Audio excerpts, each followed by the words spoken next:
ça, maman? Tu es venue finalement. J'ai une bonne nouvelle. Tu vas être très fier de moi. J'ai fait une conférence gesticulée pour défendre l'hôpital public. Pourquoi défendre l'hôpital public? Parce que si tu fais un AVC, par exemple, tu seras bien content d'être soigné correctement, même si tu as une petite retraite. J'avais qu'à faire docteur, comme tu me l'as dit, on n'en serait pas là. Ma mère, je l'ai déçue. Bon, ce n'était pas la première fois. J'étais un adolescent timide et malingre. Mal intégré dans le lycée où j'étais, on m'avait dit que le sport, c'était très important pour le développement physique et mental. J'étais dans un lycée d'avant-garde en Creuse qui proposait gratuitement des sports hors du commun. Et sur la fiche de choix que je devais remplir, ma mère avait coché tennis, escrime. Tennis parce que le fils du maire faisait tennis, et escrime parce qu'elle trouvait que c'était un très bon sport pour prendre l'ascenseur social. Mais moi, j'avais vu les All Blacks à la télé, et c'est ça que je voulais être comme mec. Alors j'avais un atout pour jouer au rugby. Si, je courais vite. Et je rêvais que je volais à travers le terrain, que j'évitais les adversaires, que je marquais des essais. Ça ne s'est pas passé comme ça. Parce qu'en seconde B, il y avait un mastodonte qui jouait au rugby. Quand ce gars-là m'attrapait, je volais, mais pas comme je l'avais imaginé. À tel point que le professeur de gymnastique est venu me voir et m'a dit « Je pense que pour des raisons de sécurité, il vaut mieux en rester là. » Alors je me suis tourné vers le truc que personne ne voulait, cheval. Qu'est-ce que c'était pour moi, cheval, à 14 ans? C'était le cavalier surgi lors de la nuit qui courait à l'aventure au galop. Son nom, il le signe à la pointe de l'épée, d'un Z qui veut dire Zorro. J'arrive à ma première leçon avec Zorro en tête qui galope à fond dans la nuit. Ça ne s'est pas non plus passé comme ça, parce que dès que le cheval a fait un pas, j'étais terrorisé. Le moniteur n'a pas arrêté, je ne suis pas tombé, enfin pas cette fois-là, et heureusement parce que quelque chose en moi m'a dit que ma place était là sur ce cheval. Alors, j'ai pas fait tennis. Bon, je ne suis pas devenu docteur non plus. J'ai essayé. Vous savez ce que c'est, hein, les injonctions maternelles, c'est pas toujours facile de s'en libérer. J'ai fait une année de médecine. Mais ma copine de l'époque m'a largué au tout début de l'année, et j'ai mis une année entière à en retrouver une autre. Il m'a largué 4 mois plus tard. Maman, arrête de m'interrompre, je ne vais pas y arriver. Mais pendant cette année de médecine, quelque chose m'a dit que c'est ça que je voulais faire, soigner les gens. Et me voilà infirmier. Alors infirmier en réanimation tout d'abord, là où on sauve les vies, hein, le cavalier surgit lors de l'année. Et puis infirmier à domicile. Alors infirmier à domicile, on ne sauve pas des vies, mais on aide les gens à passer une période difficile de leur vie souvent. Et puis je suis devenu cadre infirmier dans un service d'urgence.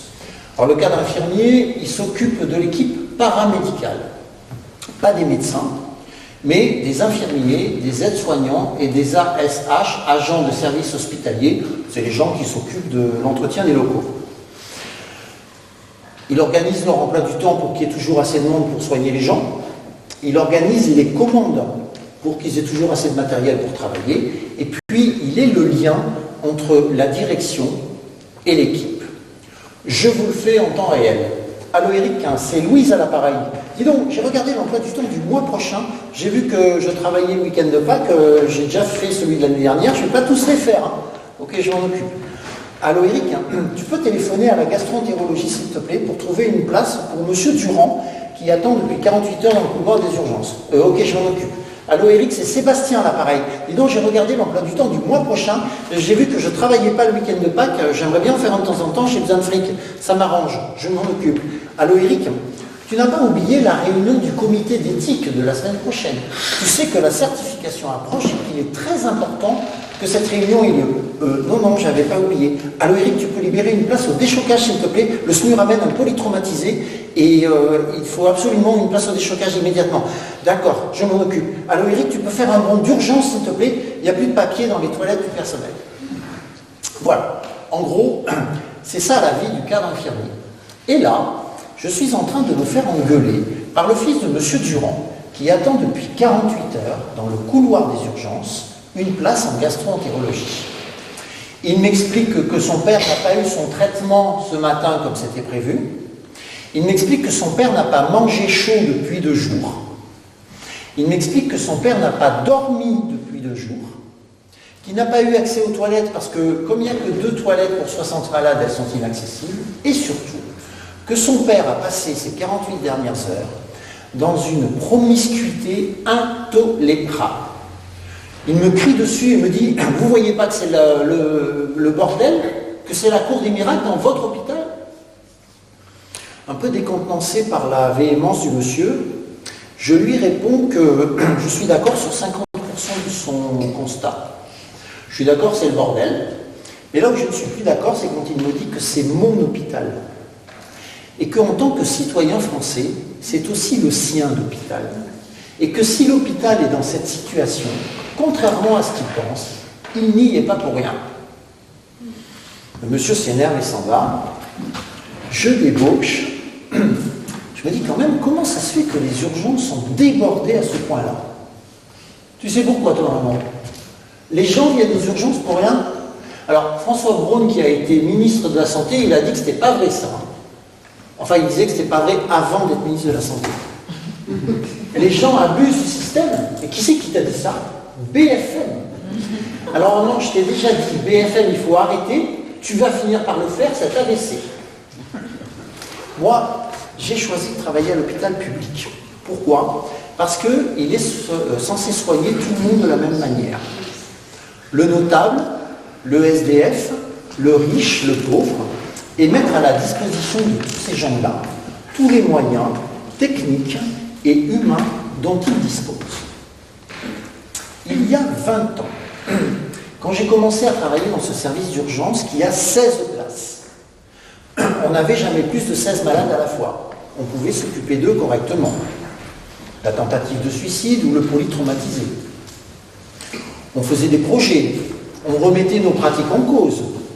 Plus de rapidité pour le polytraumatisé, plus d'empathie pour la tentative de suicide ou l'alcoolique chronique. Les gens passaient 3-4 heures de service, et puis ils montaient dans les étages pour être hospitalisés ou rentrer chez eux. Et puis, quand on avait plus de 16 malades, peut-être 4 malades dans le couloir, on criait au scandale. On appelait le directeur de garde. On lui disait, il faut arrêter de fermer des lits. On ne pourra plus s'occuper des gens correctement. 20 ans plus tard, quand on a 10 malades dans le couloir le matin, on dit, c'est calme aujourd'hui. On monte à des pics de 50, 60, 70 patients présents pour 16 places. Les gens passent parfois 3-4 jours dans le service en attendant des places dans les étages. Et nous, on est hébétés, écrasés, blasés par cette charge de travail. En tout cas, plus de projets, plus d'empathie. Alors, comment ça se fait qu'on en est arrivé là? Nous, le premier système de santé mondial aux yeux de l'OMS. Vous savez qu'on a été le premier système de santé mondial aux yeux de l'OMS en 2000. En 2020, on est à la 16e place, juste devant l'Italie. Comment ça se fait qu'on a régressé de la première à la 16e place dans un pays qui devient de plus en plus riche? Il n'y a pas un problème? Alors on entend les médias dire oui, la santé coûte trop cher, le trou de la sécurité sociale, l'endettement des hôpitaux, une catastrophe annoncée. Annoncée ou orchestrée? Subie ou voulue, cette catastrophe? Et si voulue par qui? Est-ce que par hasard, l'État français ne serait pas en train d'essayer de torpiller l'hôpital public comme il torpille les autres services publics? Parce qu'enfin, il a le mode d'emploi. Les ultralibéraux l'ont rédigé, ce mode d'emploi, noir sur blanc. Pour casser un service public, il suffit de couper son financement. Les choses vont se dégrader à tel point que les usagers eux-mêmes vont demander à ce qu'on change de système. Est-ce que c'est pas ça qui est en train de se produire? Est-ce que tu sais qui paye ta retraite finalement? Non? C'est le régime général de la sécurité sociale. Est-ce que tu sais que c'est grâce à un ministre communiste qu'on a une sécurité sociale? Ça t'étonnerait? Eh bien pourtant c'est bien le cas. En 1945, Ambroise Croizat a imaginé qu'on mettrait dans un pot commun tous les mois, salariés et patrons, de l'argent pour faire face à l'infortune. C'est-à-dire pour aider ceux qui ne peuvent pas travailler à subsister dignement. On cotiserait selon nos moyens et on recevrait selon nos besoins. Un truc basé sur la solidarité.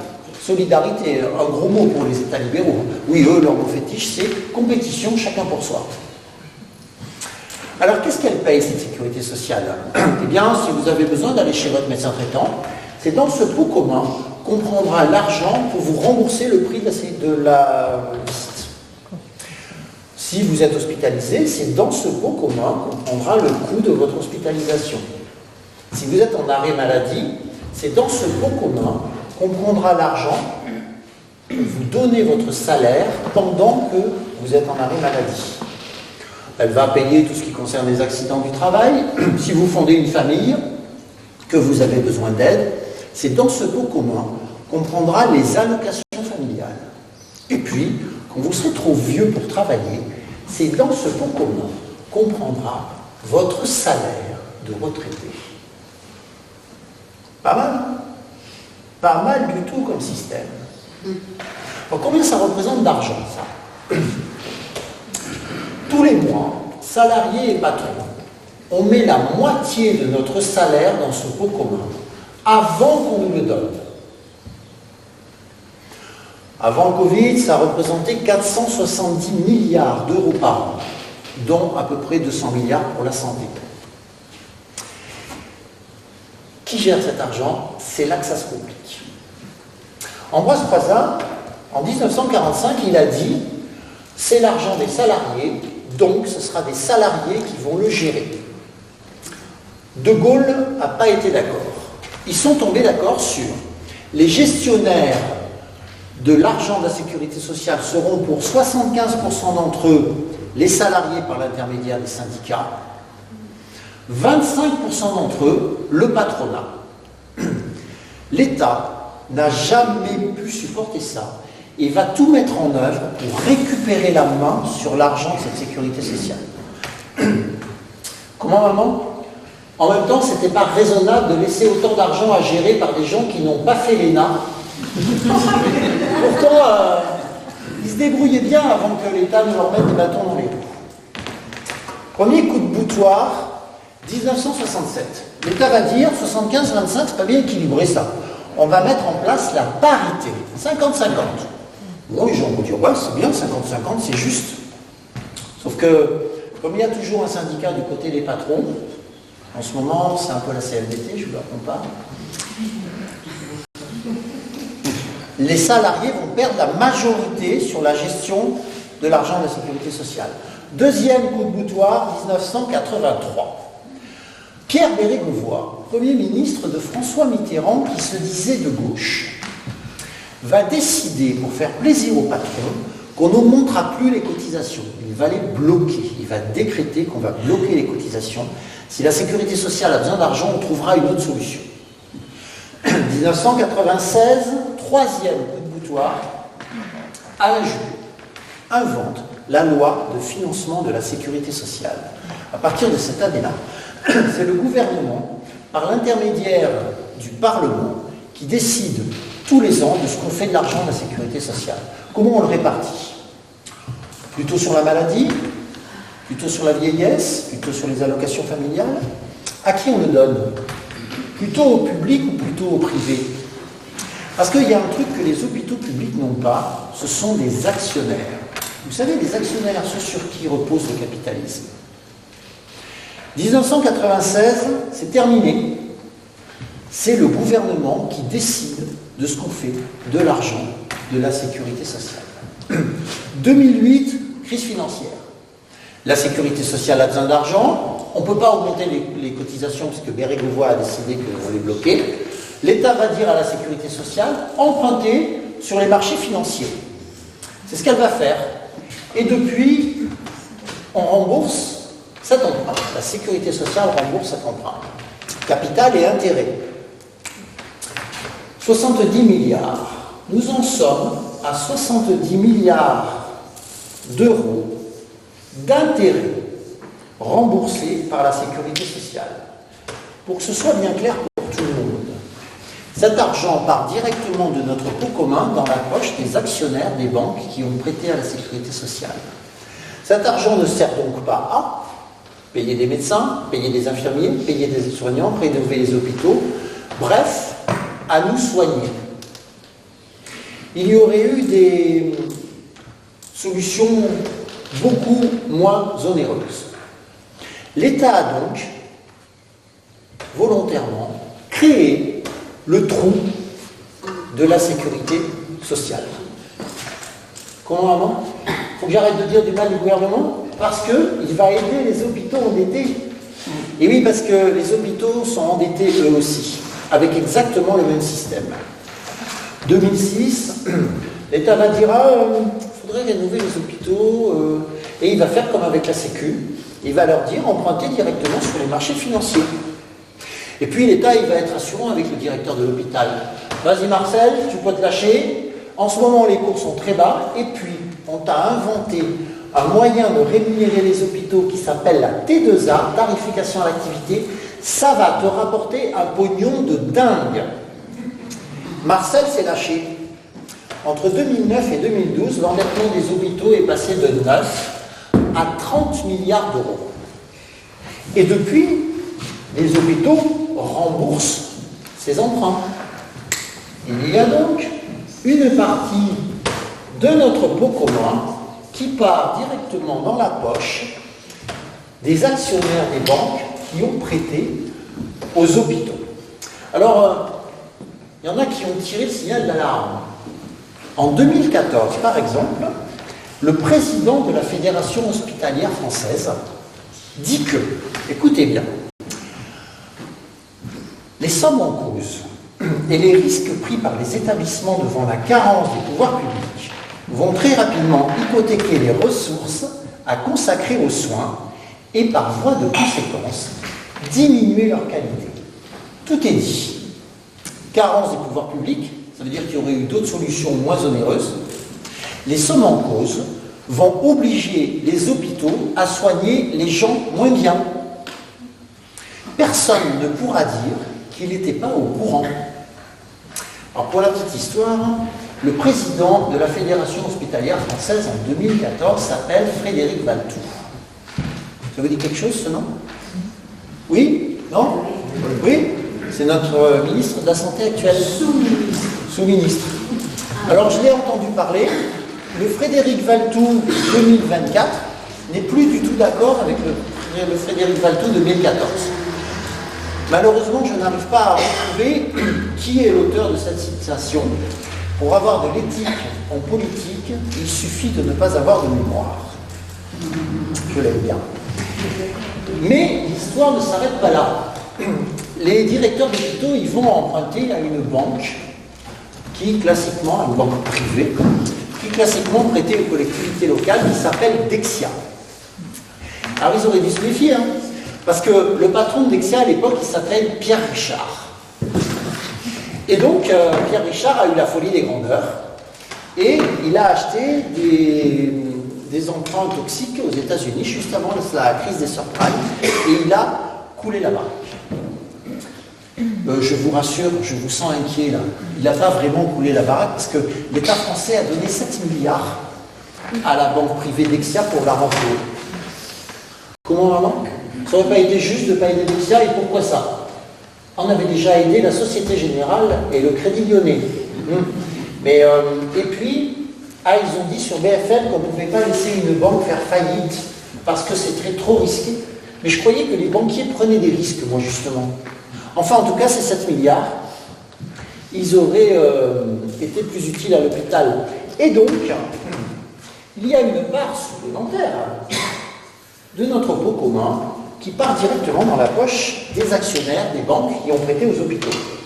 Alors, ces remboursements d'emprunt coûtent tellement cher aux hôpitaux que certains n'arrivent plus à fonctionner. Ça mange toute leur trésorerie. C'est arrivé en 2022 à un très grand hôpital en France. Le directeur, au secours, je ne m'en sors plus, je vais faire faillite, venez m'aider. Et là, on lui envoie le cavalier sur Gilor de la nuit. Pas Zorro, la directrice de l'ARS. Alors Marcel, qu'est-ce qui se passe? T'arrives plus à gérer ton hôpital? T'aurais pas fait trop d'emprunts par hasard? C'est nous qui t'avons obligé à les faire. Ça commence pas bien cet entretien, Marcel. Moi, je suis pas venu en ennemi, je suis venu pour te donner de l'argent pour renflouer ton hôpital. Bon, évidemment, il va y avoir des contreparties. Alors, on a regardé ta masse salariale. Sur les 80, il faudrait que tu gagnes, il faudrait gagner 90 postes. Alors, en langage ARS, gagner 90 postes, ça veut dire les perdre. Et puis, si quelqu'un quitte ton hôpital, tu attendras 3 mois pour le remplacer, comme ça pendant ces 3 mois tu économiseras son salaire. Et puis tu vois, ton hôpital il est disséminé dans toute la ville. On va mettre de l'argent pour rassembler les activités, ça sera plus facile à manager. Bon, au passage on va fermer quelques lits, 13 lits de médecine et puis 19 lits de gastroentérologie. Ça va poser problème la gastroentérologie. Il y a déjà un malade qui est mort aux urgences faute de soins en attente de place en gastro. Mais Marcel, l'important c'est d'équilibrer le budget. Et puis il va falloir que tu augmentes l'activité de ton hôpital de 5%, sans embaucher de personnel bien sûr. Alors comment il fait un hôpital pour augmenter son activité de 5%? Il y a bien la police, pendant les manifestations, qui donne un coup de main pour augmenter l'activité des hôpitaux. Mais elle fait ce qu'elle peut, la pauvre, hein, mais ça ne suffit pas. Il va falloir que le directeur de l'hôpital demande aux médecins de diminuer la DMS des patients, la durée moyenne de séjour, c'est-à-dire qu'il fasse sortir les patients plus tôt. Alors, le directeur de cet hôpital et la directrice de l'ARS vont signer ce qu'ils appellent un contrat à venir ambitieux. Le jour de la signature, les journalistes sont conviés. Alors, ils ont juste le droit de prendre des photos, pas celui de poser des questions. Pourquoi? Parce que la directrice de l'ARS et le directeur de l'hôpital auraient voulu que les termes de ce contrat restent secrets. On les a appris grâce à une fuite. Juste pour vous dire pour qui ces gens nous prennent et pour qui ils se prennent surtout. L'État a donc mis les hôpitaux dans une situation financière qu'ils savaient qu'ils ne pourraient pas assumer. Comment, maman? Toi, quand tu as un emprunt, pour le rembourser, tu fais des économies sur le reste? L'hôpital n'a qu'à faire pareil, mais c'est ce qu'il fait. Ça, c'est ce qu'on l'oblige à faire. Avec l'ONDAM, objectif national des dépenses d'assurance maladie. Comment vous expliquer ça? Si on laissait les dépenses d'assurance maladie augmenter naturellement, elles augmenteraient à peu près de 5% l'an. Pourquoi? Parce que la médecine fait des progrès. Si vous faites un accident vasculaire cérébral, par exemple, on va vous monter un petit tuyau dans une artère et on va aller jusque dans votre cerveau, diluer le caillot qui pose problème. On opère les gens avec des robots, on est capable d'opérer des fœtus à l'intérieur de l'utérus de leur mère. Et puis, les médicaments et le matériel coûtent de plus en plus cher. Et puis surtout, la population vieillit. Il y a donc de plus en plus de gens qui ont besoin de soins. J'ai bien dit besoin de soins, pas envie de soins. Et donc, si on laissait les dépenses d'assurance maladie augmenter, naturellement, elles augmenteraient de 5%. Eh bien, les députés vont décider que non. Ils vont dire, nous, on n'est pas d'accord. Les dépenses maladie l'année prochaine n'augmenteront que de 3%, débrouillez-vous pour faire des économies sur le reste. Alors, pendant les 8 années qui ont précédé le Covid, la médecine hospitalière et la médecine de ville ont été des très bons élèves. Ils ont respecté cet ONDAM à la lettre, en faisant des économies drastiques. Comment il fait un hôpital pour faire des économies? Il a plusieurs solutions qu'il va tout utiliser. Il peut faire des économies sur le matériel. Ceci est un perfuseur. Ça, c'est piqué dans la poche du liquide qu'on veut passer au patient. Et ce côté-là est vissé à un cathéter qui va dans la veine du patient. Si l'infirmier ou l'infirmière qui pose cette perfusion veut que le litre de perfusion passe en 24 heures, elle va devoir compter que dans cette petite chambre, en 1 minute, il tombe 14 gouttes. Si elle veut que ce litre passe en 12 heures, elle va devoir compter que dans cette petite chambre, en 1 minute, il tombe 28 gouttes. Pour régler le débit, elle a à sa disposition cette petite roulette qui écrase le tube plastique qui est dessous. Pendant des années, on a fonctionné avec un perfuseur dont la roulette se déréglait toute seule. C'est-à-dire que les perfusions des patients s'accéléraient toutes seules. On appelle le pharmacien, on lui dit c'est pas possible, donc la sécurité des malades n'est pas assurée, il faut nous virer ce truc. Et là, il nous répond pas possible, c'est un marché national.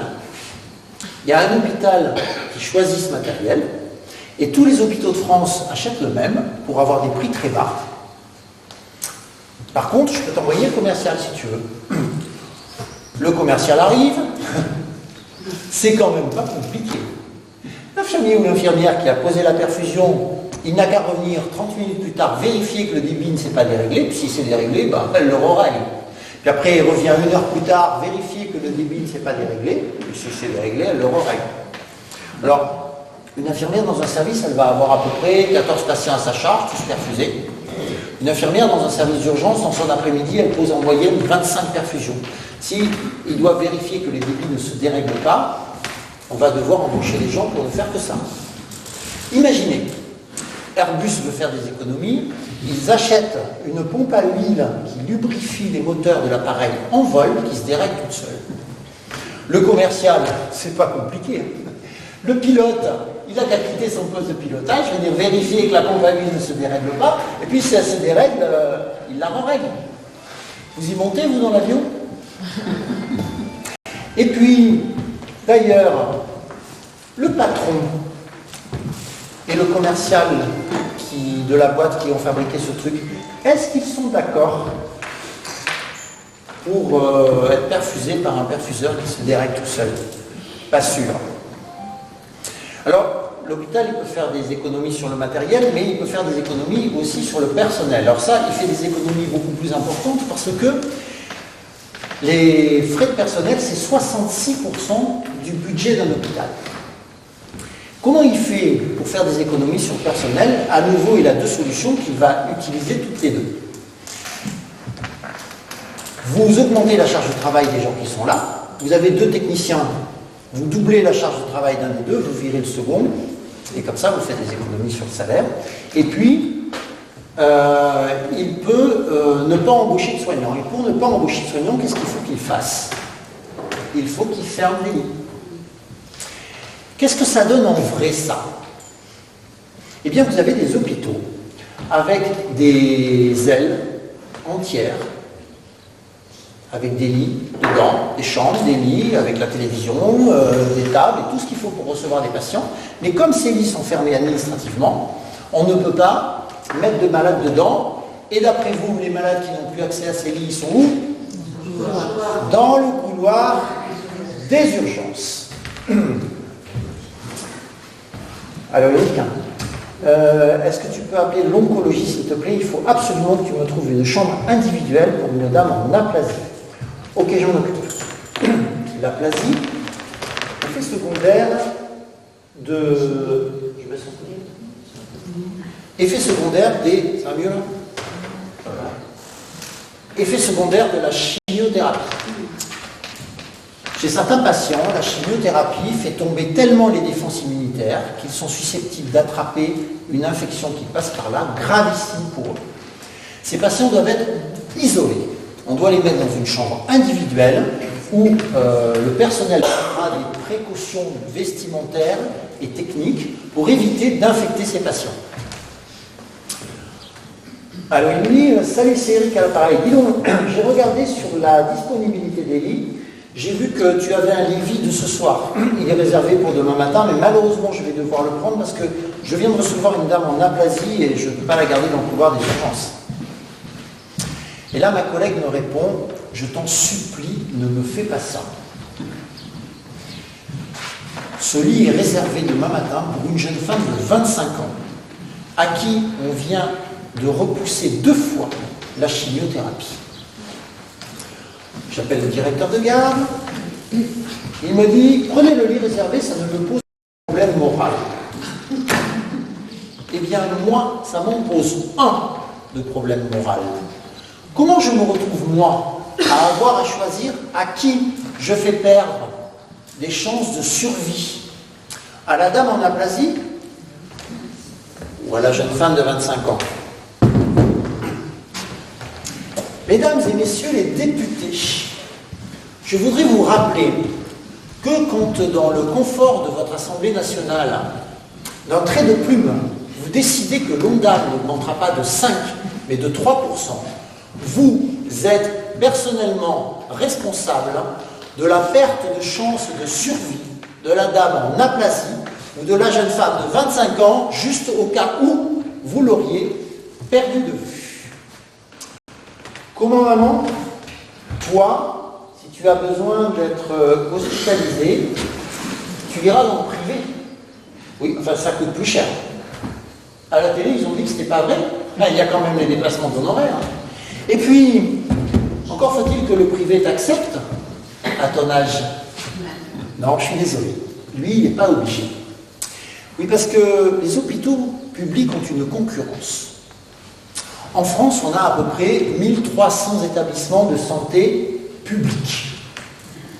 On a environ 600 établissements de santé privés à but non lucratif. En général, c'est des établissements qui sont gérés par des associations. Et puis, on a 900 établissements de santé privés à but lucratif.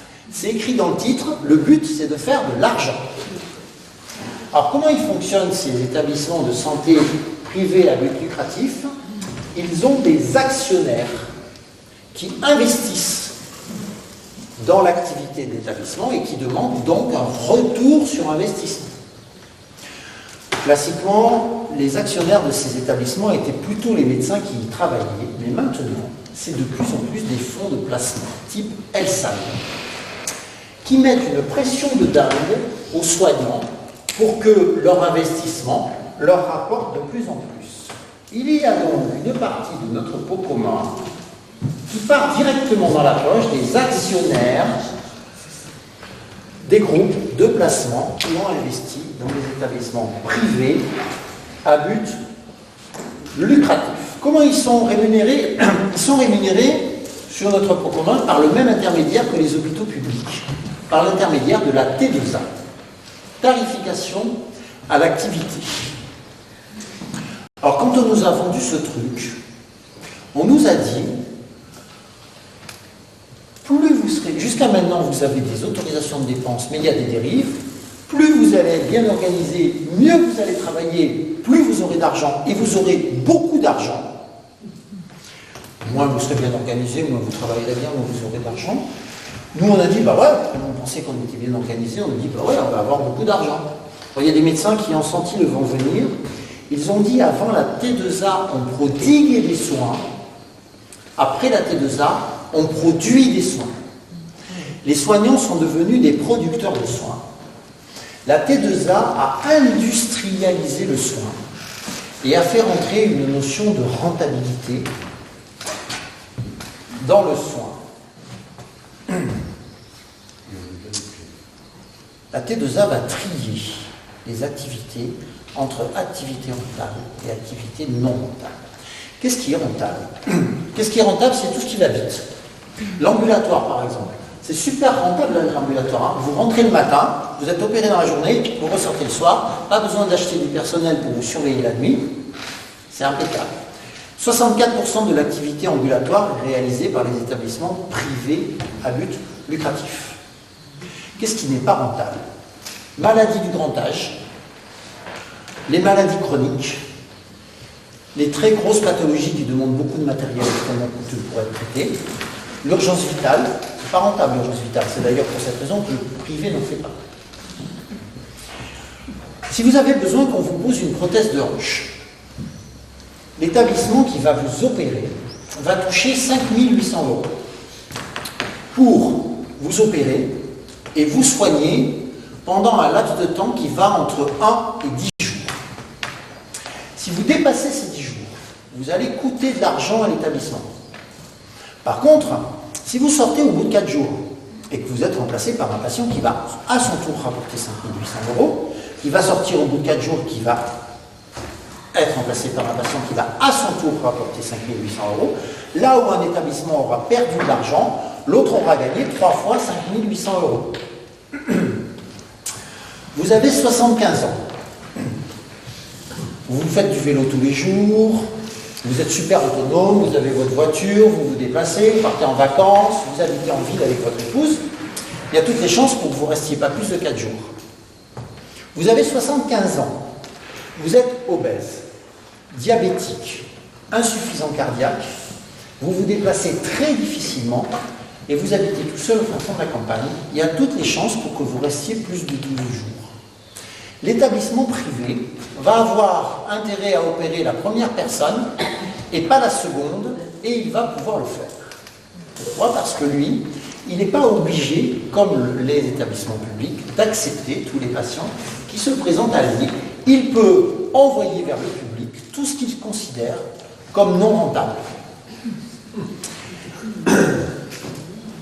L'hôpital public va donc se retrouver à gérer toutes les activités et les patients non rentables, et l'État va venir le lui reprocher. Les établissements privés vont donc essayer d'attirer à eux toute l'activité rentable. Et l'État va essayer de pousser vers les établissements privés toute l'activité rentable. Il faut faire des travaux aux urgences. On a 40 patients tous les jours en couloir. L'ARS nous dit, allez-y, dessinez-nous le service des urgences de vos rêves. Bon, on a 40 patients tous les jours en couloir, nous on est raisonnable, on essaye d'être raisonnable, on a 16 box, on demande de doubler le nombre de box. L'ARS nous renvoie le projet en disant non. Notre logiciel dit que, avec le nombre d'entrées que vous avez tous les ans, 9 box seraient suffisants. Vous avez bien entendu. Là où on leur demande de doubler le nombre de box, ils nous proposent de le diviser par 2. On s'énerve, on leur dit on a 40 patients dans le couloir, comment voulez-vous qu'on y arrive? C'est sûrement que vous n'êtes pas bien organisé au niveau de votre établissement.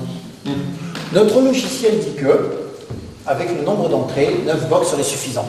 Bon, le Covid a arrêté tout ça, mais enfin, l'ARS chercherait à rendre inaccueillantes les urgences de l'hôpital public. Est-ce qu'elle s'y prendrait autrement? La loi Rist. Ça vous dit quelque chose, la loi Rist? Elle est passée, inaperçue visiblement, en mai 23. Qu'est-ce qu'elle dit, la loi Rist? Comme grâce au numerus clausus, on a une pénurie de médecins, certains d'entre eux travaillent en intérim et demandent à être payés très cher, selon la sacro-sainte loi du capitalisme, de l'offre et de la demande. La loi Rist dit que on ne pourra plus, à partir de mai 23, payer un médecin plus de 1 300 € pour 24 heures de garde dans le public. Brut. Dans le public. Le privé fait ce qu'il veut. D'après vous, les gars, ils sont allés travailler plus tôt, ça paye moins bien, ou plus tôt, ça paye mieux? Du coup, les médecins à l'époque ont dit attention, si on fait ça, on va devoir fermer des services qui fonctionnent avec des intérimaires, des services de soins de suite et de réadaptation, et les services d'urgence. On y est, vous avez qu'à lire les journaux, écouter la télé, écouter la radio. Il ne se passe pas une journée sans qu'on entende parler de services d'urgence fermés à cause ou grâce à la loi Rist. C'est ce. L'appel au 15. Pas mal l'appel au 15. Vous voyez ce que je veux dire? Maintenant, dans plein de services d'urgence en France, il faut que vous appeliez le 15 pour avoir l'autorisation de vous y présenter. Le 15 va trier les patients. Qu'est-ce qu'il fait? Le médecin du 15, c'est un médecin qui est employé par l'établissement public, d'accord? D'un côté, il a un service d'urgence complètement surchargé, et de l'autre côté, il a un établissement privé à but lucratif. Qu'est-ce qu'il va faire? Eh bien, il va trier les patients, et il va envoyer vers le privé tout ce qu'il sait que le privé va accepter pour ne pas surcharger les urgences de l'hôpital public. Et il va envoyer vers le public tout ce qu'il sait que le privé va refuser, c'est-à-dire tous les patients non rentables. Et bien c'est nickel, parce que, comme ça, eh bien, c'est les établissements publics qui trient eux-mêmes et qui favorisent eux-mêmes les établissements privés à but lucratif. Alors, il y a un autre moyen aussi pour infiltrer, pour déséquilibrer la concurrence publique-privée, c'est d'infiltrer l'hôpital avec le privé, de faire rentrer le privé dans les murs de l'hôpital. Ça, c'est Sarkozy qui a inventé ça, contrat public-privé. Sarkozy, il a dit, bah, le matériel coûte très cher, les IRM, par exemple, ça coûte très cher. Puisque le privé a de l'argent, pourquoi on n'achèterait pas une IRM avec des fonds mixtes, c'était le grand mot à l'époque, et puis comme ça, on utiliserait cette IRM, on optimiserait l'activité de cette IRM avec les deux systèmes. Alors, je connais une secrétaire qui travaille dans un service de radiologie, qui a une IRM achetée avec les deux systèmes. Et elle nous apprend que le privé prend 2 fois plus de patients que le public. Bon, avant, ils l'ont bien dit à la télé que ça marchait mieux le privé. Oui, enfin, c'est quand même la même machine. Donc on pourrait se poser des questions. En fait, est-ce que les gens du privé travaillent 2 fois plus que ceux du public? Non. Les patients qui passent en privé dans ce service-là passent 2 fois moins de temps dans la machine.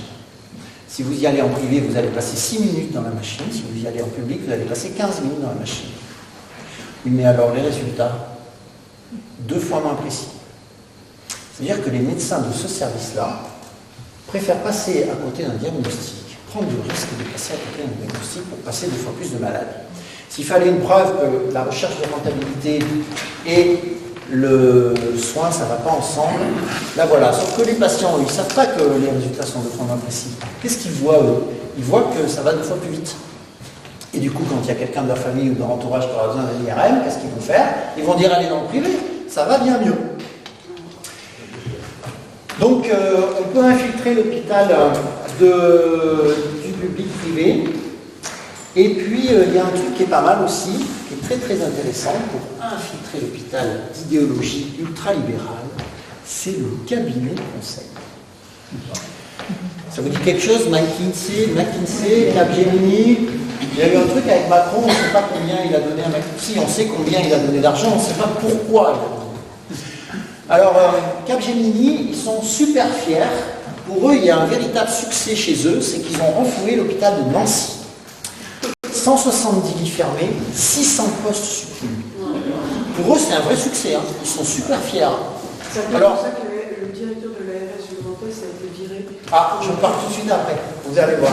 On va en venir à lui, je le garde sous le coude.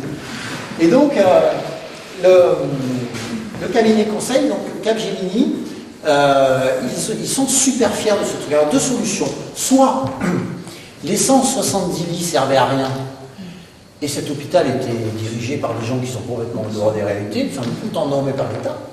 Soit ces 170 lits servaient à quelque chose, et maintenant, il manque à la population de Nancy qui n'y a plus accès. Les cabinets conseils ont infiltré la totalité de l'administration hospitalière française et la totalité de l'administration française tout court jusqu'au sommet de l'État. Alors nous, on nous a acheté un cabinet conseil dans le service où je travaillais. Enfin, on nous a acheté la prestation d'un cabinet conseil. Alors c'était pas Capgemini, McKinsey, on n'avait pas les moyens de voir. On nous a acheté la prestation d'un cabinet conseil, c'était General Electric. GE, comme disait mon chef de pôle. On nous a envoyé 2 gars propres sur eux, un médecin et un ancien directeur des soins. Ils nous ont dit, on va faire un audit de l'institution dans son entier. Vous savez ce que c'est qu'un auditeur? Un auditeur, c'est quelqu'un que vous payez pour regarder votre montre et vous donner l'heure. Parce qu'en fait, quand il découvre un problème, vous connaissez déjà le problème, c'est juste qu'on ne vous a pas donné les moyens de le régler. Bon, on va faire un audit de l'institution dans son ensemble. Ça va nous permettre de faire des lignes, de mettre en place des lignes process pour augmenter le flux patient et diminuer le stock patient dans l'objectif de diminuer le temps de passage des patients aux urgences qui est actuellement de 5 heures à 2h30 dans 6 mois. Il suffit de se challenger. On nous a enfermés dans une salle pendant 48 heures et on a fait du coup le nom m'échappe. Comment ça se dit masturbation intellectuelle en anglais? Un brainstorming, merci. Alors le gars il a écrit au paperboard, pour qu'une équipe soit efficace, il faut que, allez-y, écrivez sans réfléchir, ça c'était pas dur, sur le post-it, le premier mot qui vous vient en tête et venez l'afficher. Alors nous on a fait ça, donc on a écrit sur notre post-it, après on est venu le coller sur le paperboard, voilà, tous les mots qui nous sont venus sans réfléchir, en premier, en tête. Et le gars, pour qu'une équipe soit efficace, il faut qu'elle ait une vraie cohésion d'équipe. Absolument. C'est très important. La cohésion d'équipe sans laquelle une équipe ne peut pas être efficace. Pour qu'une équipe soit efficace, il faut qu'elle ait un objectif clairement exprimé.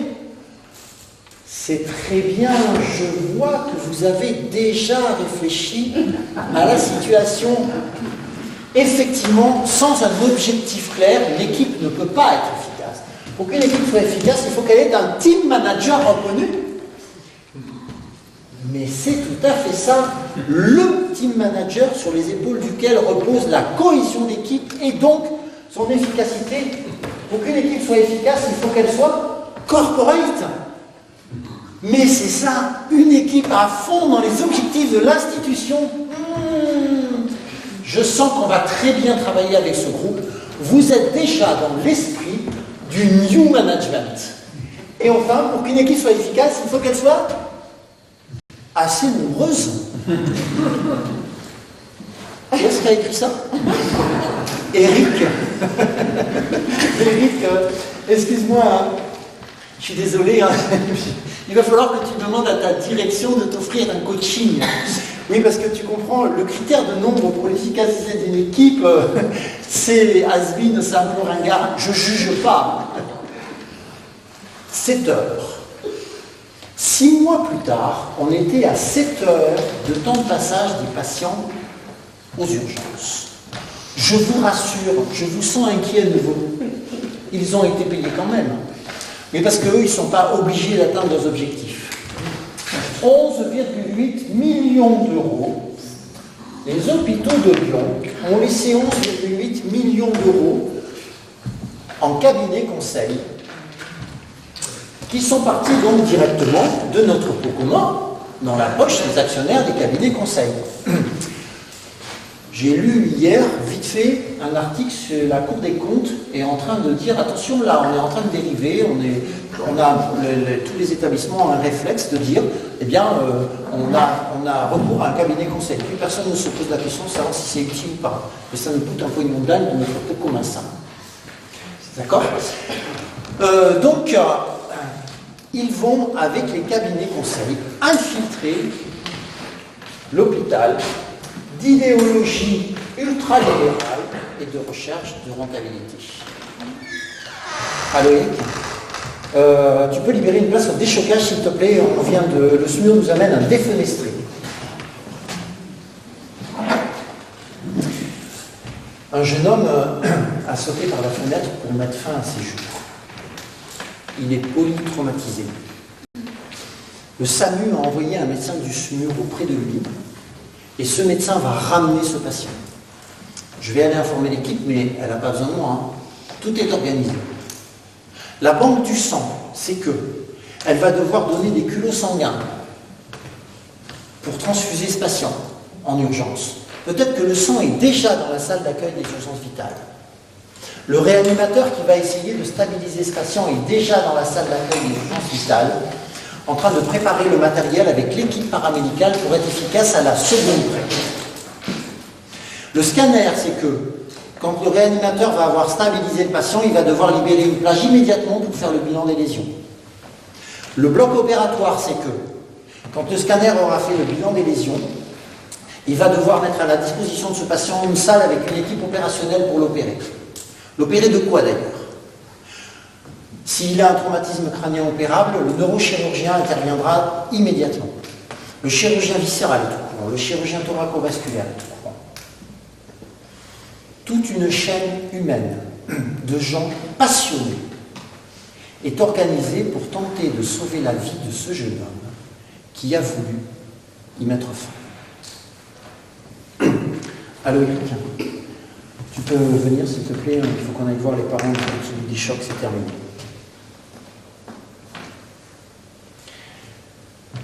Je vais me concentrer et on va aller avec le réanimateur dans le salon des mauvaises nouvelles. Faire basculer la vie d'une famille dans l'horreur. On va aller annoncer à des parents que leur petit garçon de 8 ans vient de mourir. Quand le réanimateur va lui dire ça, la mère va l'attraper par la blouse et va se mettre à hurler qu'il faut qu'on fasse ce qu'il faut pour sauver son fils, qu'elle ne peut pas vivre sans lui, qu'elle va mourir aussi. Le père répétera toujours la même question. Comment est-ce que je vais faire pour annoncer ça à ma fille aînée? Comment est-ce que je vais faire pour annoncer ça à ma fille aînée? Le réanimateur va quitter la pièce, les larmes aux yeux, et je vais rester 1 heure ou 1 heure et demie avec ses parents pour essayer de les aider à supporter l'insupportable. Je vais les accompagner auprès du corps de leur enfant. Là, c'est le père qui va s'effondrer. Et puis, on ira au service mortuaire, où avec mes collègues, on essaiera de les aider à prendre des décisions que jamais, au cours de leur vie, ils n'avaient imaginé avoir à prendre.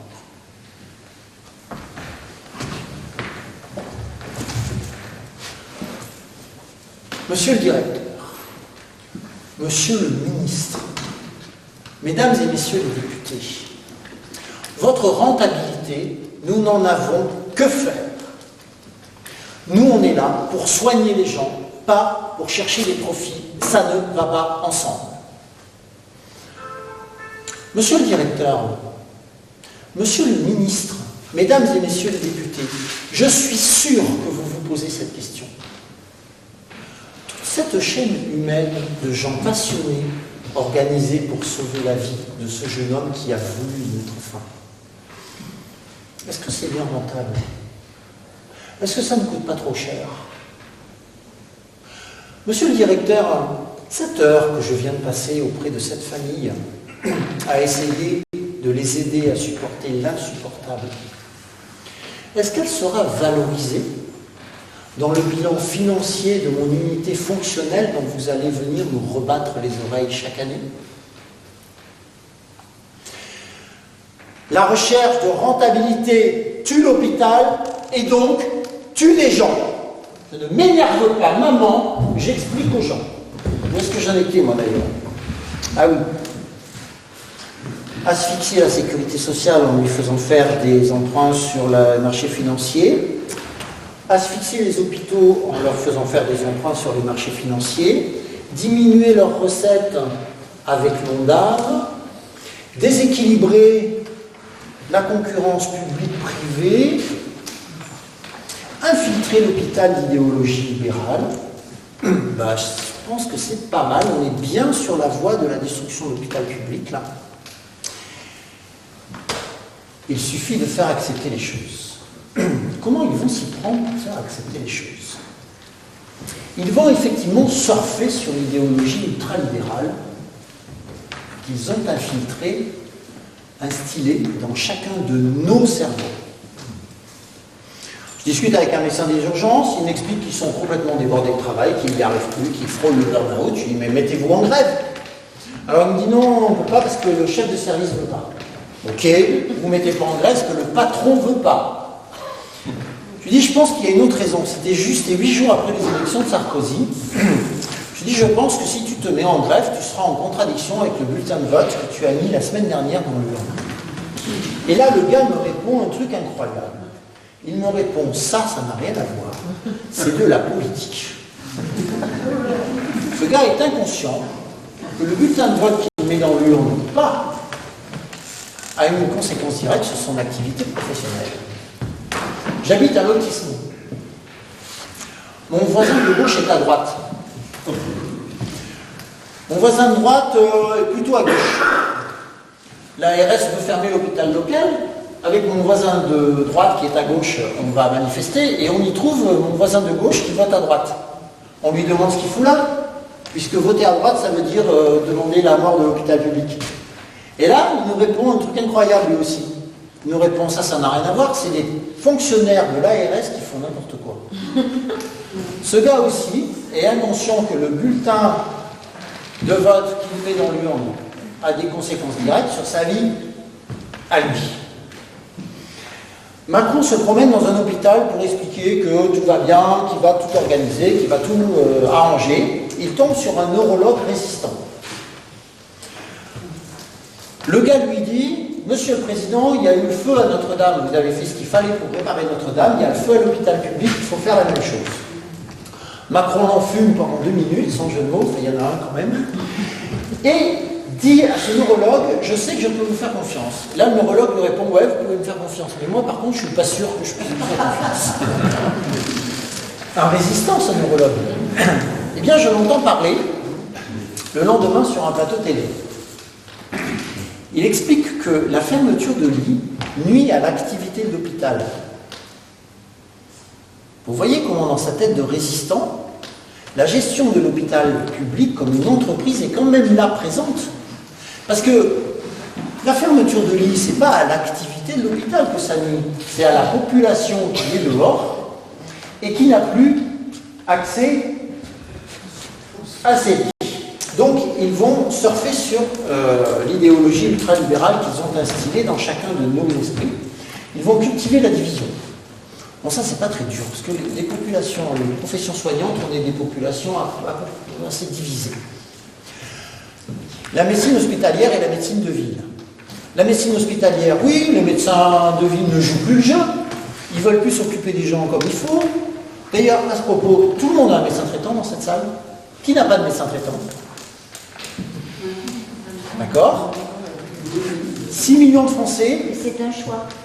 Ah, il y en a. 6 millions de Français n'ont plus de médecin traitant et ce n'est pas par choix. Il faut savoir que des patients malades de maladies chroniques, quand ils vont perdre leur médecin qui partira à la retraite et qui ne sera pas remplacé, ces gens-là vont mourir. Donc, la médecine hospitalière, oui, la médecine de ville ne joue plus le jeu, ils ne veulent pas s'occuper des patients correctement. La médecine de ville et la médecine hospitalière, la médecine de ville, oui, les médecins hospitaliers ne jouent pas le jeu, ils trient les malades. Comment on fait, nous, pour hospitaliser un malade quand le privé n'en veut pas? Les urgences et les services.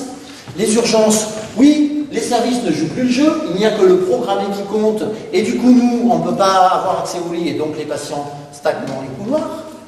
Les services et les urgences. Les services, oui, les urgences ne jouent pas le jeu, il n'y a que le non programmé qui compte, ils piquent nos lits réservés, et du coup, nous, on ne peut pas faire rentrer les patients qui ont besoin d'être soignés de l'extérieur. Ils vont cultiver la division des syndicats. Dans le dernier hôpital où je travaillais, 2 syndicats, CGT et FO. Ils viennent demander aux équipes de se mettre en grève pour à peu près les mêmes revendications, la même semaine, à 2 dates différentes, perdant ainsi au passage toute crédibilité auprès des équipes. Les cavaliers, on a l'habitude de dire que quand le foin manque, les chevaux se battent. Moi, je dis à tous ces gens, tant que vous vous disputez, le gouvernement, l'ARS, les directions dorment sur leurs 2 oreilles. Parce que, qu'est-ce qui pourrait arriver de terrible? Ça serait que toutes les professions soignantes se fédèrent et se retournent contre l'État. Qu'est-ce qui sera encore pire? Que la population prenne fait des courses pour eux. Quand je parle de faire en fait des courses pour eux, je ne parle pas d'applaudir à 20h sur le balcon. Je parle de faire un vrai truc efficace.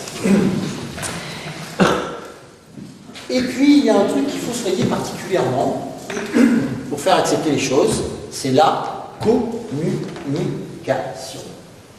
Alors là, tenez-vous bien, on a affaire à des grands spécialistes. Il y a 60 malades dans le couloir des urgences pour 16 places. La direction décide de monter 2 tentes sur le parking pour stocker les patients en attente de place. L'équipe convoque le journaliste du coin, d'un journal qui n'est pas un journal d'opinion, on en parlait tout à l'heure. L'équipe lui explique la mise en danger des patients, les couches pas changées, les préventions d'escarres pas faites, les erreurs de diagnostic, les erreurs d'identification, les erreurs de distribution de médicaments, les retards de prise en charge, les morts inexpliquées. Le directeur est interviewé par le journaliste. L'hôtellerie laisse à désirer, mais la prise en charge médico-soignante reste de qualité aux urgences. Le gars n'a pas honte. Vous savez les erreurs de diagnostic, vous savez la mise en danger des patients, vous savez les morts inexpliquées. La prise en charge médico-soignante reste de qualité aux urgences. Le journaliste, le lendemain dans son journal, crise aux urgences, l'équipe dit que c'est la catastrophe, le directeur dit que c'est pas vrai, débrouillez-vous, moi je rentre me coucher, j'ai l'impression que j'ai fait mon boulot. Alors, il y a un journaliste qui a fait son boulot, il a réussi à faire dire au directeur de l'ARS du Grand Est que le Covid ne changeait rien à la politique de fermeture de lits. Il a été viré, le directeur. Ah, dans les heures qu'on suit. Parce qu'il voulait fermer des lits? Non. Il a été viré parce qu'il l'a dit. Sa faute aux yeux de l'État, c'est d'avoir dit, d'avoir informé la population, juste pour vous dire, à nouveau, pour qui se prennent ces gens. Alors, on a affaire à des spécialistes en communication. François Braun. François Braun, il a été ministre de la Santé, je crois, l'année dernière, assez éphémère. C'est pas un grand communicant, François Braun. Hein. Je ne sais pas si vous l'avez vu. Alors, son histoire à lui, c'est qu'il était urgentiste, président de l'association SAMU Urgence de France. C'est d'ailleurs lui qui a dit, quand il était président de l'association SAMU Urgence de France, les patients qui viennent aux urgences pour rien, c'est une fausse excuse. Ça n'existe pas. Son discours a vraiment changé quand il est devenu ministre de la Santé. Alors lui, il a eu un trait de génie. Il a dit, il faut arrêter de dire que les urgences sont fermées, ça fait peur aux gens. Qu'est-ce qu'il faut dire? Vous le savez tous. Les urgences sont pas fermées. Vous savez pas? Régulées. Régulées. Elles sont régulées. Ça, c'est un trait de génie. Et oui, je vous le fais. Vous avez glissé. Vous avez cassé votre poignet. Vous frappez à la porte d'un service d'urgence fermé. La porte ne s'ouvre pas. Sur la porte, il y a écrit « Rendez-vous à l'hôpital le plus proche ». L'hôpital auquel je pense, c'est 45 minutes de route. Vous avez glissé. Vous avez cassé votre poignet. Vous frappez à la porte d'un service d'urgence régulé. La porte ne s'ouvre pas. Sur la porte, il y a écrit après le 15. Le 15 va vous dire « Rendez-vous à l'hôpital le plus proche », 45 minutes de route. Vous voyez la différence? Vous ne voyez pas la différence si vous avez le poignet cassé. Mais si vous êtes installé dans votre canapé devant votre télévision, vous pensez qu'il y en a une de différence. Vous croyez qu'un service d'urgence régulé va vous trouver une solution adaptée et différente d'un service fermé. Imaginez, on veut fermer les urgences de l'hôpital de Figeac. Vous faites une manifestation, non sur votre banderole, non à la fermeture des urgences de Figeac. Vous ne pouvez pas écrire non à la régulation du service des urgences de Figeac. Vous voyez que la même chose, selon qu'on l'appelle comme ça ou comme ça, on peut se battre contre elle ou pas. Donc au niveau communication, on en a un aussi qui est pas mal. Concentrez-vous, c'est important. Écoutez bien. Ça date de 2020, plein Covid. La santé gratuite, sans condition de revenus, de parcours ou de profession, notre état-providence ne sont pas des coûts ou des charges, mais de biens précieux, des atouts indispensables quand le destin vient. Ce que révèle cette pandémie, c'est qu'il y a des biens et des services qui doivent être maintenus en dehors des lois du marché. Discours de gauche. Oh ben oui, oh ben si, discours de gauche. La santé gratuite, quel que soit votre parcours, et puis des services qui doivent être maintenus en dehors des lois du marché. Discours de gauche. Macron. Quel manipulateur celui-là. Mais si Macron, vous savez bien, le gars, il est en même temps. Il est en même temps capable de tenir un discours de gauche et de faire fermer cette année-là 5700 lits. Le record annuel depuis les 20 dernières années. En 20 ans, on a perdu 80 000 hospitalisations, à peu près 4 000 par an. Donc ils vont soigner la communication et ça marche. La quasi-totalité de la population est persuadée qu'il n'y a pas d'autre solution à la gestion du service de santé et des hôpitaux publics. Je vais même plus loin. La quasi-totalité des soignants est persuadée qu'il n'y a pas d'autre alternative à la gestion du système de santé et de l'hôpital public. Alors, ça ne marche pas sur tout le monde. Il va y avoir des résistants qu'il va falloir faire taire. On a 60 patients dans le couloir des urgences, l'équipe se rebelle à nouveau, et la direction crée une réunion avec tout le staff. Directeur général adjoint, directeur des ressources humaines, coordonnateur général des soins, directrice des soins, tous les cadres des urgences, tous les médecins des urgences, et l'équipe. Le directeur. Mesdames et messieurs, nous avons créé cette réunion à l'issue du courrier que vous nous avez envoyé, qui, croyez-le bien, a retenu toute notre attention. Nous avons donc décidé de venir vous écouter pour que vous puissiez nous parler de la situation des urgences et de ce que vous vivez. Je tiens à introduire cette réunion en disant que chacun doit pouvoir parler sans crainte. Et librement, d'ailleurs, je vous donne la parole. Le chef de service prend la parole. Monsieur le directeur, vous savez qu'actuellement la situation des urgences est un peu compliquée. Nous vous remercions d'ailleurs d'avoir annoncé avant-hier l'ouverture de 8 lits de gériatrie qui vont désengorger en partie les urgences. Nous savons que pour vous aussi la situation est très compliquée et nous vous remercions vraiment chaleureusement de tout ce que vous pouvez faire pour nous. Une aide-soignante une infirmière prend la parole. Elle explique la prise en charge catastrophique des patients, les erreurs de diagnostic, les erreurs de prise en charge, les erreurs de distribution de médicaments. Elle explique sa peur de perdre son diplôme d'État après avoir fait une bêtise par une surcharge de travail. Une aide-soignante prend la parole, elle explique les couches pas changées et donc les patients qui restent des heures dans des couches pleines. Elle explique les préventions d'escarres pas faites et donc les patients qui développent des escarres sur les brancards et elle finit en pleurs en disant qu'elle n'a pas fait aide-soignante pour travailler dans ces conditions-là. Je prends la parole. Je dis, monsieur le directeur, j'ai 2 mots à dire, j'ai honte et j'ai peur. J'ai honte parce que on prend les patients dans des conditions d'inhumanité intolérables. Et j'ai peur parce que certains d'entre eux sont en attente de place en soins continus. Dans ces services de soins continus, ils auraient une infirmière pour 6 patients. Dans le couloir des urgences, ils ont une infirmière pour 20 ou 30 patients. Monsieur le directeur, ces patients sont en danger de mort. La réunion se termine. Le directeur se met à la sortie. Monsieur le directeur adjoint, merci de votre présence.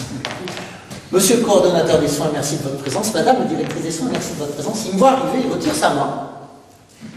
Il arrête les 2 autres et il dit, vous convoquerez monsieur Davant. Je suis donc convoqué quelques jours plus tard dans le bureau du directeur général pour un entretien de recadrage où on m'explique que, en tant que cadre de santé de proximité, Je ne peux pas prendre le parti de l'équipe. Je réponds qu'on ne s'est pas bien compris, que je n'ai pas pris le parti de l'équipe, mais que j'ai pris le parti du patient. Et là, on me répond qu'en tout état de cause, je dois rester loyal à l'institution. Comment je me retrouve, moi, dans la situation d'avoir à choisir entre deux loyautés, celle à l'institution ou celle au patient? Et d'ailleurs, l'intérêt de l'institution serait-il différent de celui du patient? J'en ai marre de cet hôpital, je décide de chercher du boulot ailleurs et de partir. 48 heures plus tard, mon téléphone sonne, une famille étrangère se présente à l'accueil et ne sait pas où dormir, visiblement. J'appelle le 115, le 115 me dit « Je sais que vous avez une famille, c'est moi qui vous les ai envoyés. » J'appelle le directeur de garde, il me répond « Faites-les sortir. L'hôpital n'a pas vocation à faire du social. » Non, monsieur. Ces gens-là ont frappé à l'hôpital, à la porte de l'hôpital public, nous allons les aider.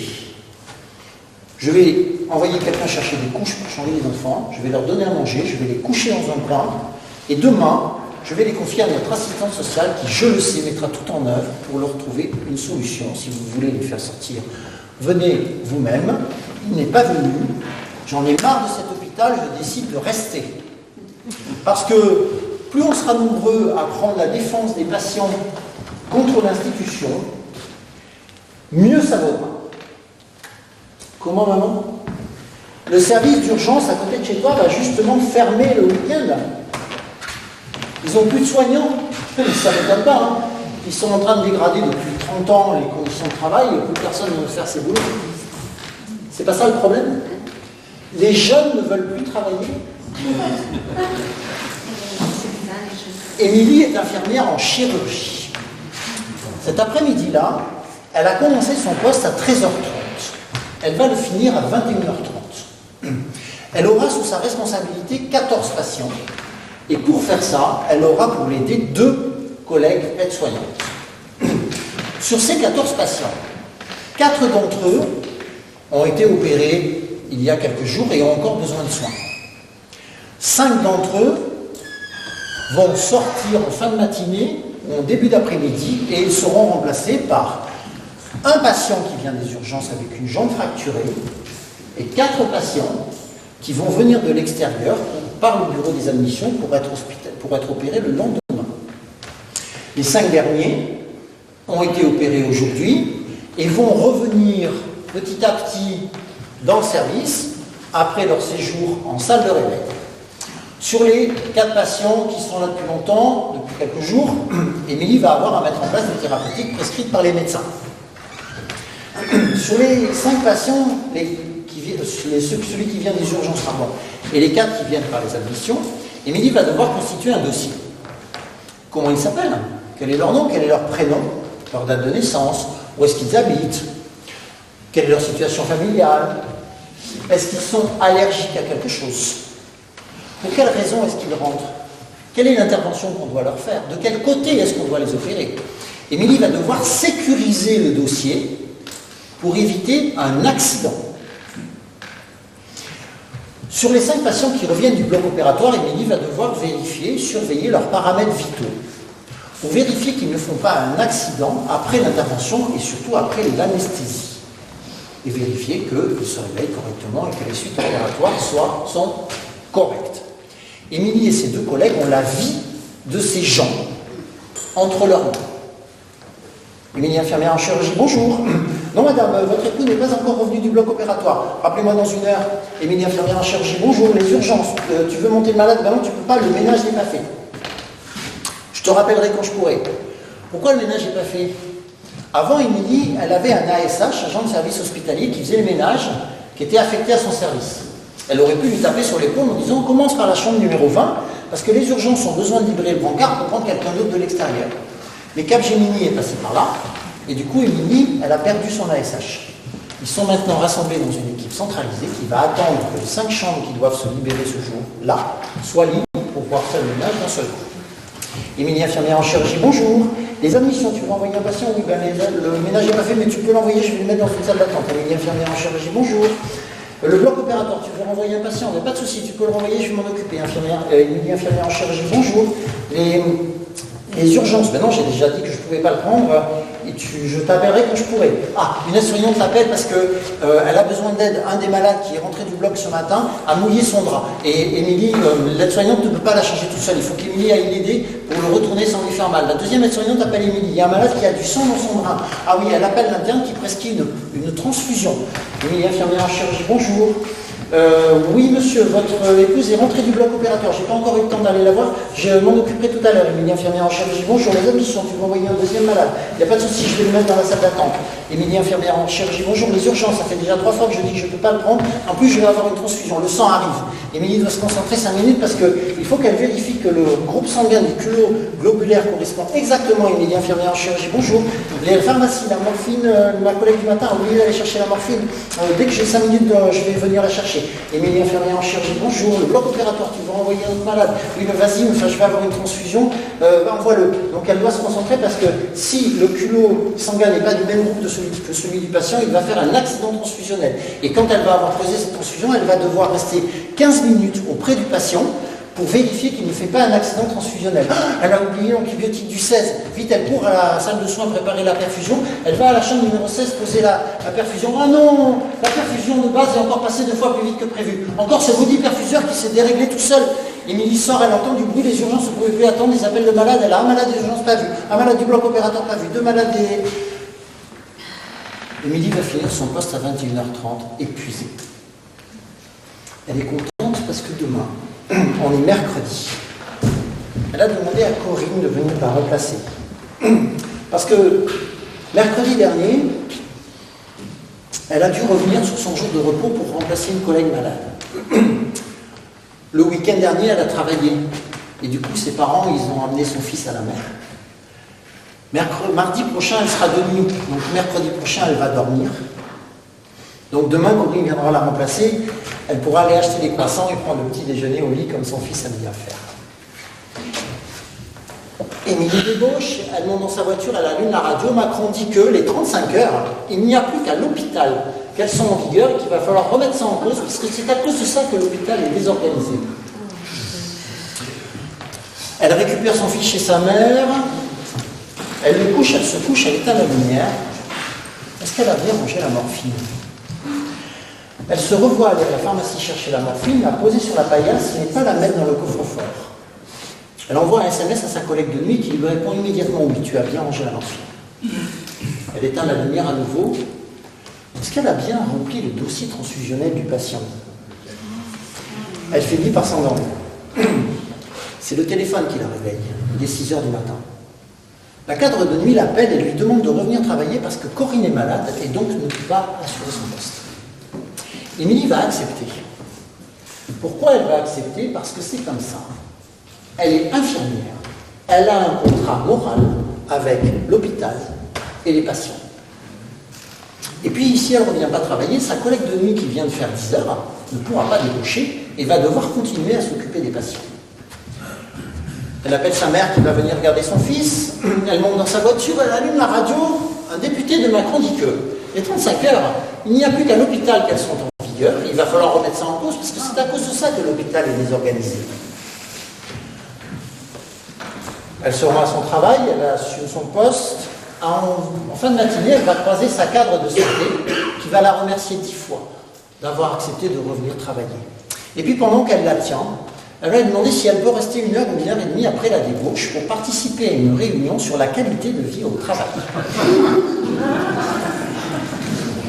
Parce que la certification approche et que l'HAS, Haute Autorité de Santé, exige que la qualité de vie au travail soit une des préoccupations prioritaires des établissements. Émilie va refuser. Parce que ça suffit. Maintenant, elle veut voir son fils. Émilie a toutes les chances pour que sa cadre de santé, pressée par le système, à son entretien annuel d'évaluation, lui mette en objectif de participer à ces réunions sur la qualité de vie au travail, faute de quoi sa prime de service sera impactée. En langage managérial, impacté, ça veut dire diminuer. Émilie débauche. Elle monte dans sa voiture, elle allume la radio. Un ministre de Macron dit que les 35 heures, il n'y a plus qu'une. Elle arrête la radio. Émilie va se mettre à pleurer. Elle voulait être infirmière pour faire preuve d'empathie, pour s'occuper des gens, pour les aider, pour les soigner, pas pour travailler à la chaîne. Et pour la première fois, Émilie va se demander ce qu'elle pourrait faire d'autre comme métier. Allô Yannick, tu peux venir au box 10 s'il te plaît, c'est terminé. Ah bon, qu'est-ce qui s'est passé? On ne sait pas, on l'a trouvée morte. Une patiente est décédée au box numéro 10. Le problème, c'est que pour sortir le corps, on doit traverser le couloir plein de patients. Imaginez, ici vous avez un brancard avec un corps mort dessus et un drap qui le recouvre.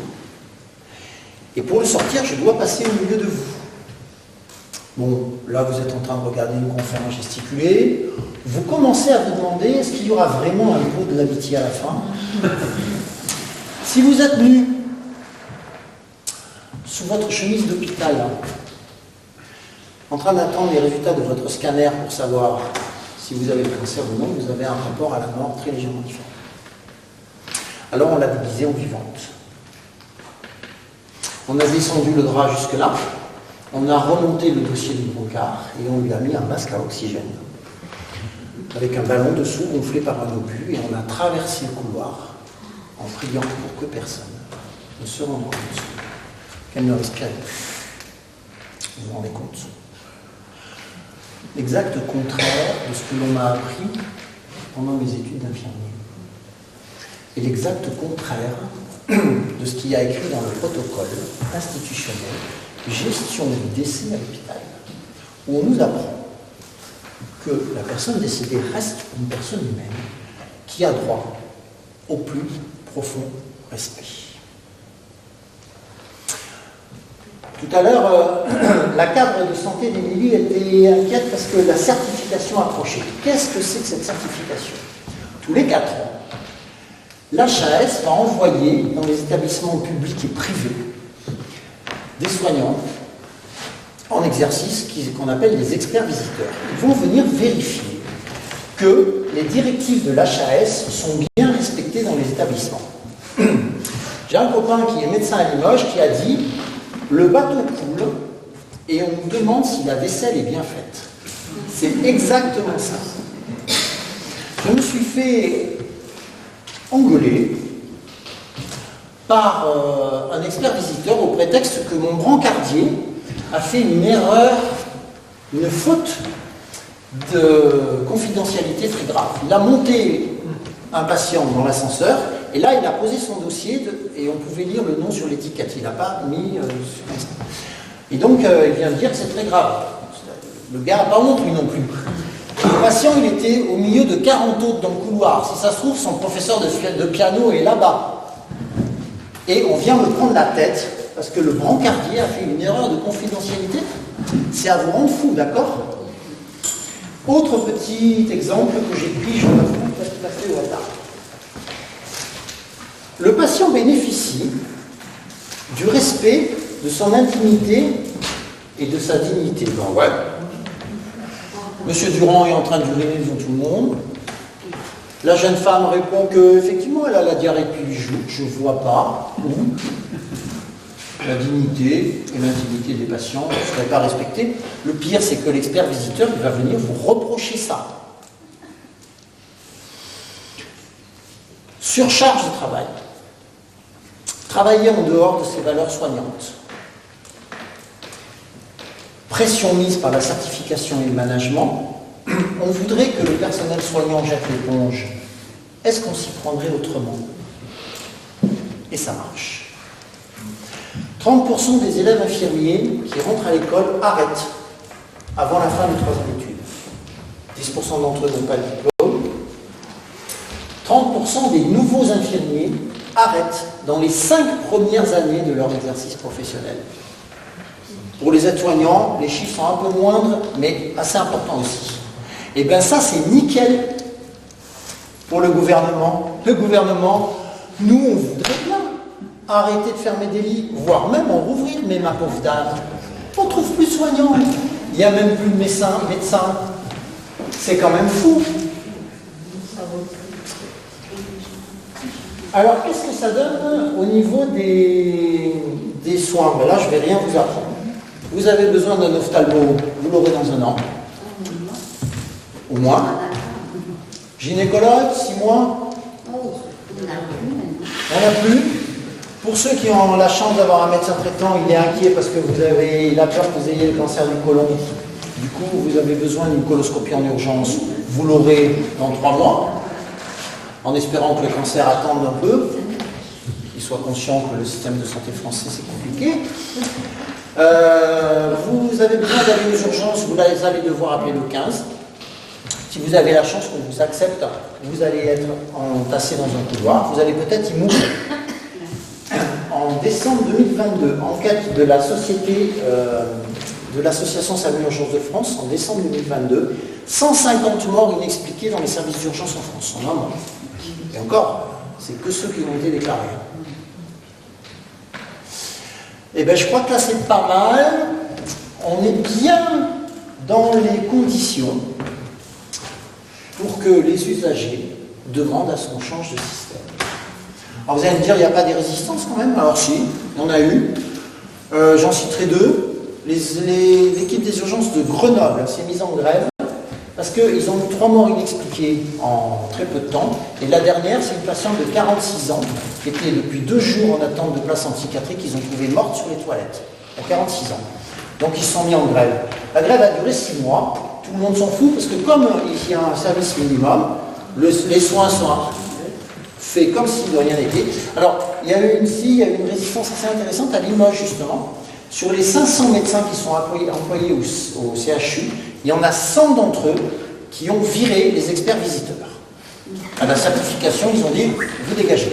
Alors, on n'en a pas entendu parler dans les médias, bizarrement, parce que si ça s'était répandu, je pense que ça ferait pas mal de bruit.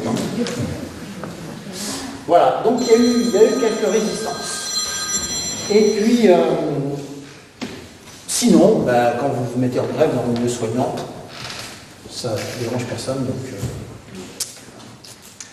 Comment? Finalement, si tout était privé, ça irait peut-être pas plus mal, parce qu'eux, au moins, ils ne se mettent pas en grève. Tu es en train de m'expliquer, plus d'hôpital public, plus de sécurité sociale, c'est ça? Assurance, il n'y a plus que ça, bonjour. Si vous appelez pour un sinistre avec votre véhicule, tapez 1. Si vous appelez pour un sinistre avec votre habitation, tapez 2. Si vous appelez pour un problème de santé, tapez 3. Si vous appelez pour un problème de santé pouvant être géré par l'hôpital, par la médecine de ville, tapez 1. Si vous appelez pour un problème de santé nécessitant une hospitalisation, tapez 2. Si vous appelez pour joindre des pompes funèbres, tapez 3. 2.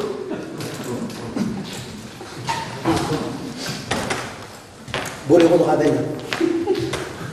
Assurance, il n'y a plus que ça. Bonjour, Quentin à votre service. Madame Durand, bonjour Madame Durand, que vous arrive-t-il? Votre fils de 17 ans a fait un AVC. Calmez-vous Madame Durand. Nous avons bien l'habitude de ce genre de situation. Je m'occupe de vous. J'ouvre son dossier, je vous votre dossier. Je vois Madame Durand que vous bénéficiez de notre contrat Gold de notre contrat Gold depuis 3 mois. C'est bien Madame Durand. Ah, malheureusement, je ne vais rien pouvoir faire pour vous Madame Durand. Et oui, votre fils a fait un accident vasculaire cérébral hémorragique. Il aurait fait un accident vasculaire cérébral ischémique, il n'y avait pas de problème, il est pris en charge par le contrat Gold. Mais l'accident vasculaire cérébral hémorragique, malheureusement, il aurait fallu que vous ayez le contrat Gold de plus, qui coûte beaucoup plus cher, mais qui protège beaucoup mieux. Comment vous allez faire pour faire soigner votre fils? Je ne sais pas, moi, Madame Durand. Ah, mais si, j'ai une bonne nouvelle, là. Vous êtes propriétaire de votre maison. Il vous suffit de l'hypothéquer et ça va vous libérer des fonds pour faire soigner votre fils et puis vous pourrez rembourser à votre rythme pendant plusieurs années. J'ai un service qui s'occupe de ça, Madame Durand. Je vous le passe si vous voulez. Vous préférez réfléchir? Pas de souci, Madame Durand. N'hésitez pas à rappeler, vous savez que nous sommes à votre service. Est-ce que vous êtes prêt à expliquer à votre conjoint ou à votre enfant qu'il va peut-être mourir, ou rester handicapé toute sa vie parce que vous n'avez pas eu les moyens de vous payer le contrat Gold Plus. Parce qu'avec la sécurité sociale, on cotise selon nos moyens et on reçoit selon nos besoins. Mais avec les assurances privées, vous cotisez selon vos moyens et vous recevez selon vos moyens. Croyez-moi, ça change tout. Et ça ne pas une maladie chronique. Oui. Je vous sens dubitatif. On va quand même pas risquer la vie des gens et des histoires de rapports financiers. Le BCG, ça vous dit quelque chose? Vaccin contre la tuberculose, il n'est plus obligatoire en France. Du coup, la demande s'est effondrée. Le laboratoire Sanofi, qui fabrique ce vaccin, a décidé que, comme c'était plus rentable, il a arrêté la fabrication. La fabrication de ce BCG a été reprise par un petit laboratoire en Allemagne, qui ne peut pas fournir des très grosses quantités. Le problème avec le BCG, c'est qu'il est efficace contre le cancer de la vessie. Vous injectez du BCG dans la vessie de quelqu'un qui a le cancer, et assez souvent, ça le guérit. Comme le petit laboratoire ne peut pas donner beaucoup de BCG, bien il y a des urologues qui sont obligés d'amputer certaines personnes de leur vessie et de leur mettre une poche sur l'abdomen dans laquelle il y aura l'urine, parce que le laboratoire Sanofi a décidé qu'il a arrêté la fabrication. Marisol Touraine, qui était à l'époque ministre de la Santé socialiste, entre parenthèses, a dit « on ne peut pas obliger une entreprise privée à faire ce qu'elle n'a pas envie de faire ». Alors, comment on fera maintenant, quand tout sera privé, et que les établissements privés décideront qu'ils ne traitent plus une certaine catégorie de patients? Ceux de plus de 80 ans, par exemple. Alors, vous savez que le prix des médicaments, il est fixé par les États. Comment ils vont faire? Comment elle va faire l'industrie pharmaceutique pour augmenter ses revenus? Parce qu'en fait, l'industrie pharmaceutique, elle a des actionnaires qui demandent un retour sur investissement. Il y a donc une partie de notre pot commun qui part directement dans les poches des actionnaires de l'industrie pharmaceutique. Eh bien, les labos pharmaceutiques vont se livrer à du chantage avec menace de mort. Ni plus, ni moins. Ils vont dire aux États, soit vous acceptez une augmentation de 100, 200, 500, 1000, 1500% pour un même médicament, soit on arrête de vous le livrer. Et les patients qui sont traités par ce médicament vont mourir, parce qu'en général, ce n'est pas de l'aspirine, c'est des traitements de chimiothérapie. Dans le magazine Complément d'enquête, il y a une personne qui a démissionné d'un grand labo qui explique que quand les actionnaires, quand ils avaient un rapport de 10% sur un médicament, ils étaient super contents. Et de plus en plus, ils ont demandé 15%, 20%, et maintenant, c'est 25%. Il y a donc une partie de plus en plus importante de notre pot commun qui part dans les poches des actionnaires de l'industrie pharmaceutique. Pour dresser un cheval, je dois instaurer un rapport de domination. Pour instaurer ce rapport de domination, j'ai deux solutions. La brutalité, mais je risque de tomber sur un cheval qui va se rebeller, et puis il ne sera jamais assez souple et détendu pour retrouver ses allures naturelles sur le cavalier, puisque c'est le but du dressage. J'ai une deuxième solution, l'obstination minutieuse et patiente. J'ai 6 ans, entre ses 3 ans et ses 9 ans, pour monter sur son dos chaque jour, pour le persuader qu'il peut être mon ami, que je suis son ami, que nous allons pouvoir danser ensemble, et surtout, pour le persuader gentiment qu'il n'a pas d'autre alternative, jusqu'à ce que pour lui, ça ne soit plus une question. L'État et moi, nous ne sommes pas d'accord. Moi, je trouve que tout cet argent qui part de notre pot commun directement dans la poche d'actionnaires, c'est beaucoup trop.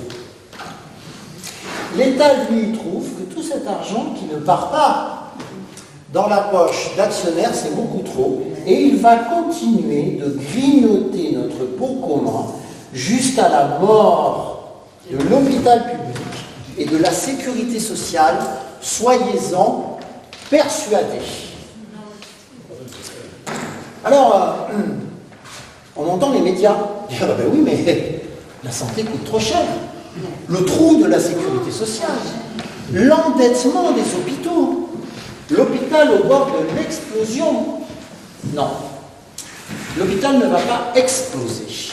Parce que voilà ce qu'ils sont en train de faire. Ils sont en train de le dissoudre avec une obstination minutieuse et patiente. Sans que toutes les personnes qui n'ont pas eu affaire à l'hôpital en soient conscientes. Et sans que toutes les personnes qui ont eu affaire à l'hôpital aient l'impression qu'il y a une autre alternative. Pour qu'une conférence gesticulée soit efficace, il faut qu'elle ait un objectif clairement exprimé. Mesdames et messieurs, l'objectif de cette conférence gesticulée est de vous mettre en colère contre l'État qui est en train de détruire notre hôpital public et notre sécurité sociale, et en colère contre les médias qui sont ses complices. Bon, monsieur Durand, c'est pas tout ça, j'ai une bonne nouvelle. Vous allez être hospitalisé. Arrêtez de râler, monsieur Durand, je vous promets, c'est une bonne nouvelle. Comment, non? Toi aussi, tu as une bonne nouvelle? Tu as arrêté BFM. Tu trouves que CNews, c'est plus sérieux? Ah non, il faut vraiment que j'y aille. Hein. Bonsoir.